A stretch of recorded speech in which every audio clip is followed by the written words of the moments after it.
Non, les internationaux de tennis de Touraine ne sont pas morts. C'est Jean-Paul Mot qui l'affirme haut et fort. Certes, le tournoi connaît de réelles difficultés financières, mais le président du comité d'organisation est confiant pour l'avenir de l'épreuve jocondienne. Non, vous savez, j'ai pas par habitude de manier la langue de bois, donc je vais vous rassurer tout de suite, je pense que ça ne sera pas la dernière édition. Ce dont je suis à peu près sûr aujourd'hui, c'est que les internationaux féminins de Touraine auront bien lieu en 2011. Quelle en sera la dotation? À l'heure actuelle, à l'heure où je vous parle, je n'en sais strictement rien.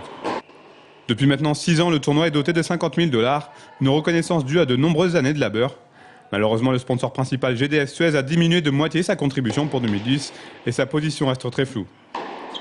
Je n'ai pas d'éléments à l'heure actuelle qui me font penser que, le partenaire principal reconduira son partenariat et deux, qu'il arrêtera. Tout est envisageable. D'ailleurs, je lance un appel. Si on a un partenaire titre qui veut venir nous rejoindre, il sera bien évidemment le bienvenu. Si on peut en trouver un, bien sûr, on restera à 50 000. Si on trouve vraiment un très très grand mécène, moi je l'ai toujours dit, on pourra éventuellement monter à 100 000. Mais je vous assure que ce n'est pas d'actualité. Si côté colis c'est un peu compliqué, en revanche côté court tout va bien. L'Open de Touraine fête cette année sa 13e édition. Une vingtaine de nationalités sont représentées et quelques têtes d'affiche comme Jelena Dokic, ex-4e joueuse mondiale, seront présentes. Mais le tournoi Tourangeau, c'est avant tout un tremplin pour les jeunes françaises.